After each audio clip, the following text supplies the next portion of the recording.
श्रीनाथ जी जब गोवर्धन में विराजते थे तो अष्ट सखा उनकी सेवा में नियुक्त थे। उन्हीं अष्ट सखाओं में श्रीनाथ जी के एक परम प्रेमी सखा हुए श्री गोविंद स्वामी, गोविंद दास। उनका जब मैं चरित्र पढ़ रहा था तो एक कथा उसमें मैंने पढ़ी कि जब श्री गिरिराज जी गिरि कंदरा में ऊपर विराजते थे, सब दर्शन करने जाते थे, लेकिन कुछ वर्ग के लोगों को दर्शन की अनुमति नहीं थी। गिरिराज जी हैं, इनके ऊपर चढ़ना अपराध है।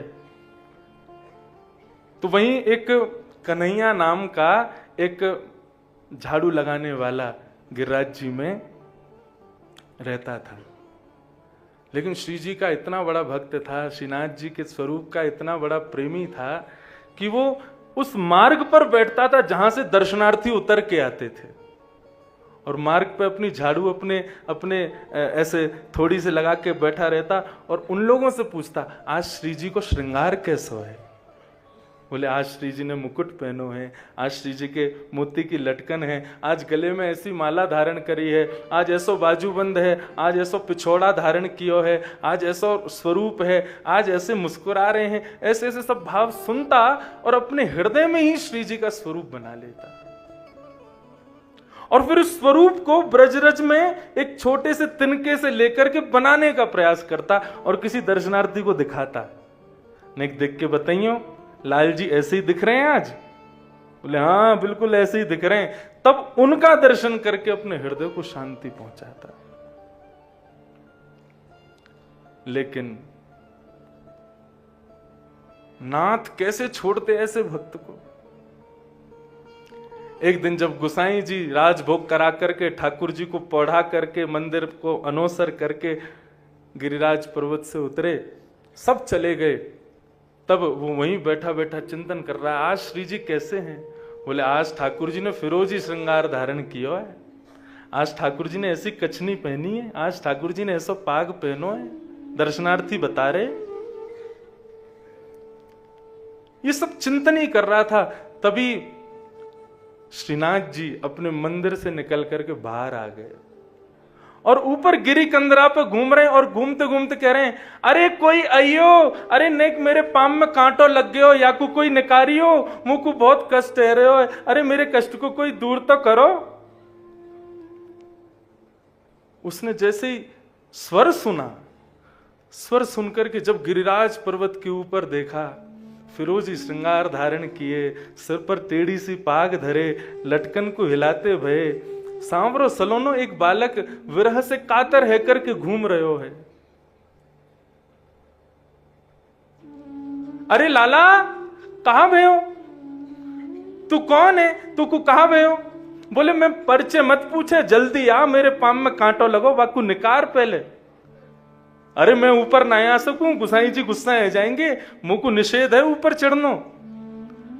बोले, मेरो कष्ट देखनो तू को निषेध ना है, गिरिराज जी पे चढ़नो तू को निषेध है?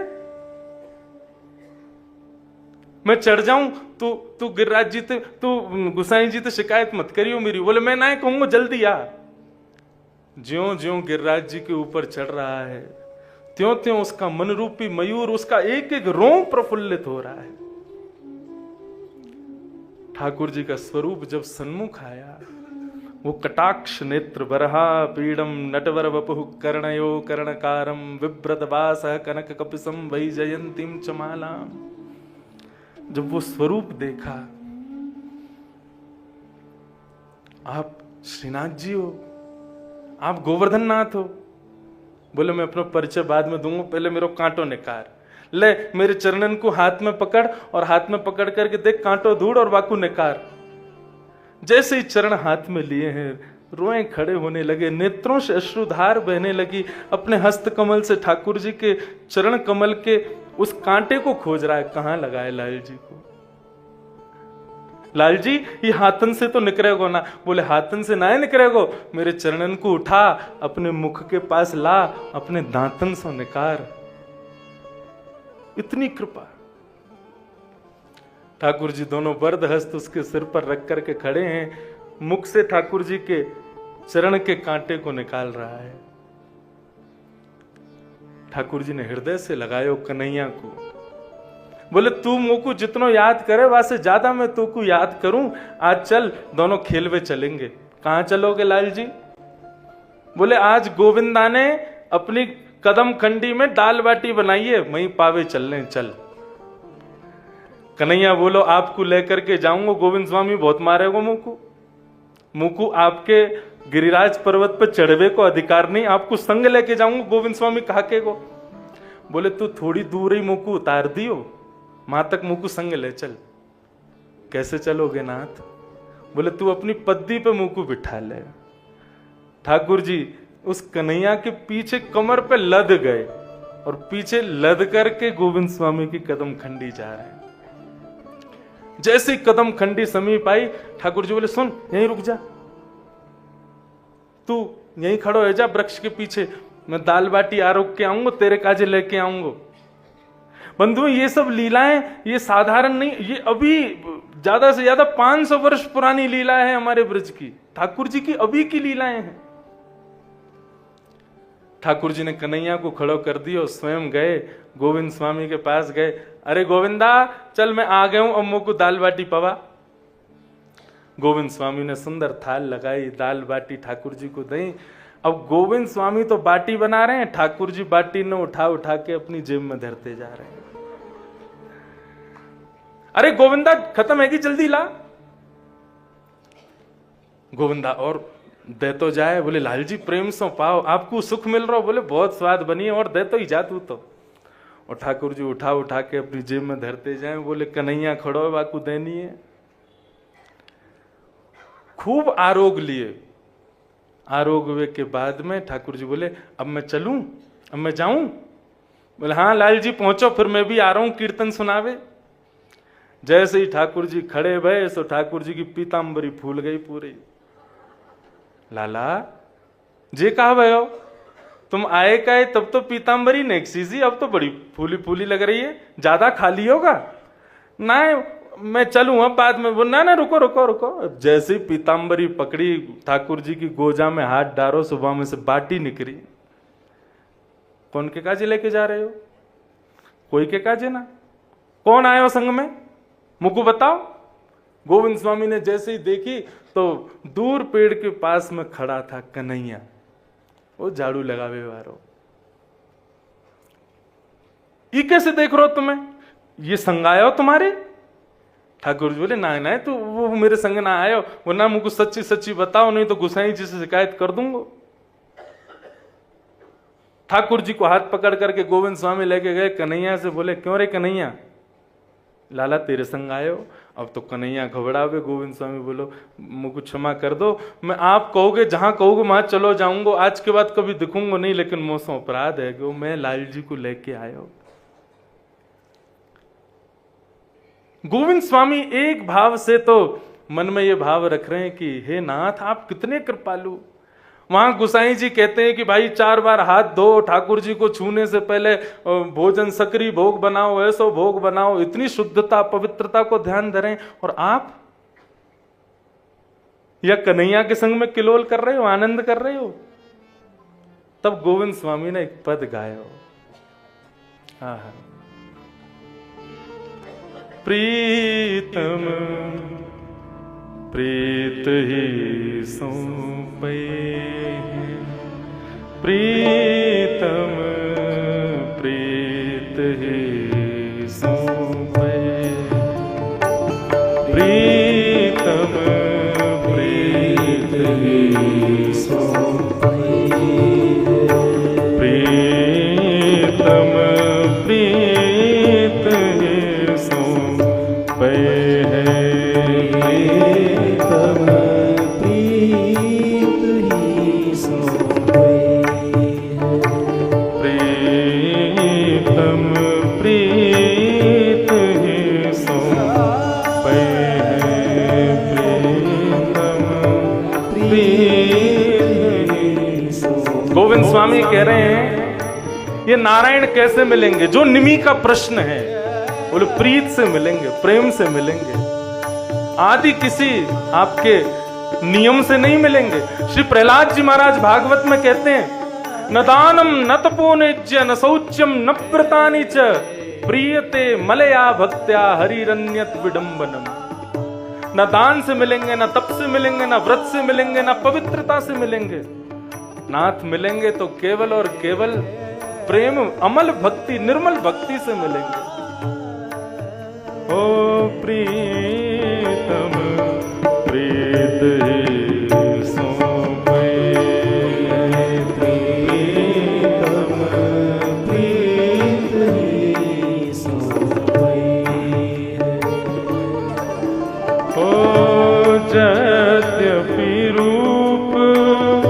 गुणशील सुधरता, यद्यपि रूप गुणशील सुधरता, यद्यपि रूप गुणशील सुधरता, यद्यपि रूप शील सुधरता।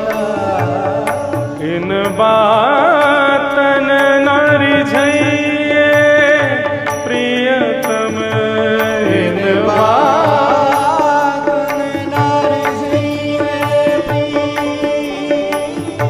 इन बातन नारी झइए प्रियतम, इन बातन नारी झइए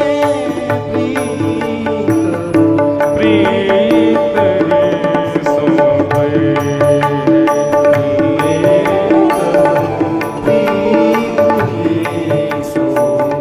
गोविंद स्वामी कह रहे हैं, यद्यपि रूप गुणशील सुधरता इन बातन न रिझई हैं। रूप पर ठाकुर जी रीझते ना तो पूतना बहुत सुंदर बन के आई थी, ठाकुर जी ने मार दियो। गुण पे रीझते, एक से एक गुणवान ठाकुर जी के सन्मुख आए, ठाकुर जी ने स्वीकार नहीं किया। उद्धव भी विद्वान था तो पहले उसको वृंदावन भेजा, बोले जाओ जाके पहले प्रेम भक्ति में हो, तब प्रोत होके आओ, तब स्वीकार करेंगे। प्रीत ही सो पई है सतकुल जन्म, कर्म शुभ लक्षण, सतकुल जन्म कर्म शुभ सतकुल जन्म कर्म शुभ लक्षण, सतकुल जन्म कर्म शुभ लक्षण। वेद पुराण पढ़े हैं प्रियतम, वेद पुराण पढ़े वेद पुराण पढ़े हैं प्रीतम, वेद पुराण पढ़े हैं प्रीतम, प्रीत सो पई, प्रीतम प्रीत सो पई है, प्रीतम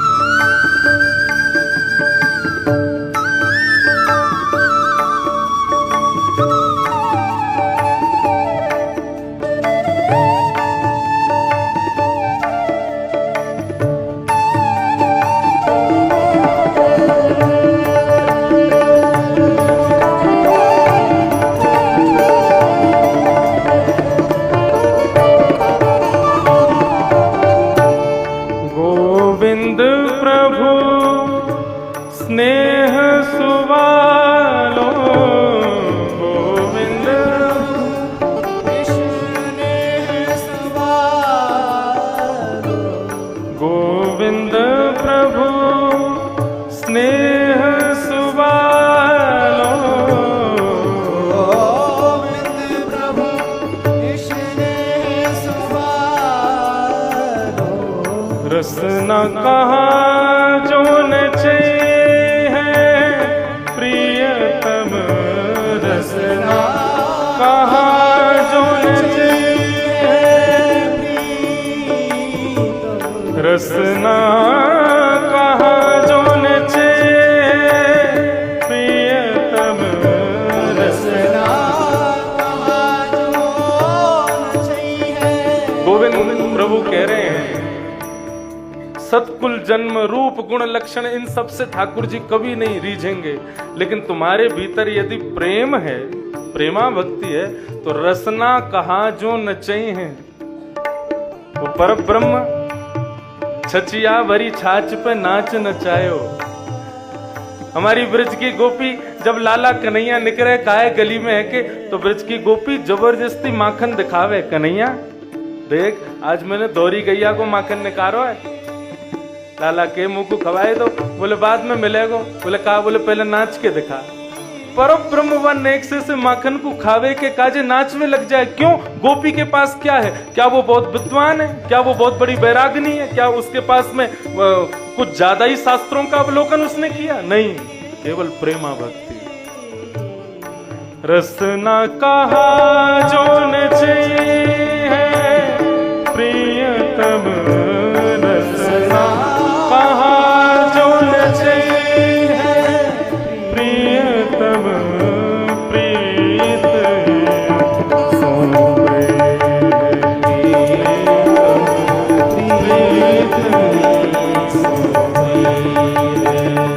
प्रियतम, प्रीत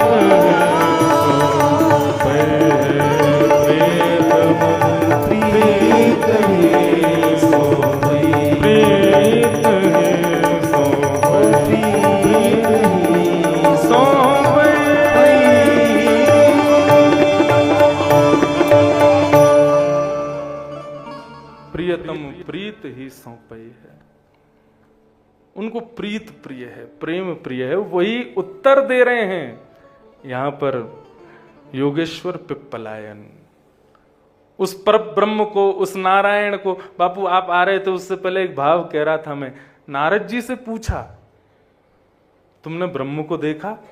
तो नारद जी कहते हैं श्रुति म परे स्मृति म परे भजन्तु भव भीता नीतिम म परे अहम तु नंदम वृंदे यस्या लिंदे ब्रह्म वसिता। मैंने श्रुतियों में खोजा, मुझे परब्रह्म नहीं मिला। मैंने नीतियों में खोजा, मुझे नहीं मिला। भजन्तु भव भीता, भजन में जो विभोर हैं उनसे जाके पूछा कि परब्रह्म कहाँ है, वो नारायण कहाँ है, वो परमात्मा कहाँ है, वो भी नहीं बता पाए। लेकिन जैसे ही मैं वृंदावन गया, अहम तु वृंदम नंदे, जैसे ही मैं वृंदावन गया तो नंद भवन के बाहर ऊंची सी दहली पे लदा हुआ मैंने ब्रह्म को देखा। और लदा हुआ का अर्थ हमारे पूज्य नाना जी करते थे, बोले लदा भयो को, लदे भयो को अर्थ का होवे लाला? मैंने कहा लदो भयो मतलब वापस चढ़ो भयो। बोले चढ़ो भयो ना, ठाकुर जी व दहली को पार कर रहे हैं तो चढ़ तो गए, लेकिन पल्ली पार इतनी गहराई है कि ठाकुर जी उतर नहीं पा रहे हैं, सो लद गए। तो नारद कह रहे हैं अहम तु नंदम वृंदे यस्या लिंदे ब्रह्म वसिता। मैंने वृंदावन में नंद भवन की दहली पे ब्रह्म को लदा हुआ देखा।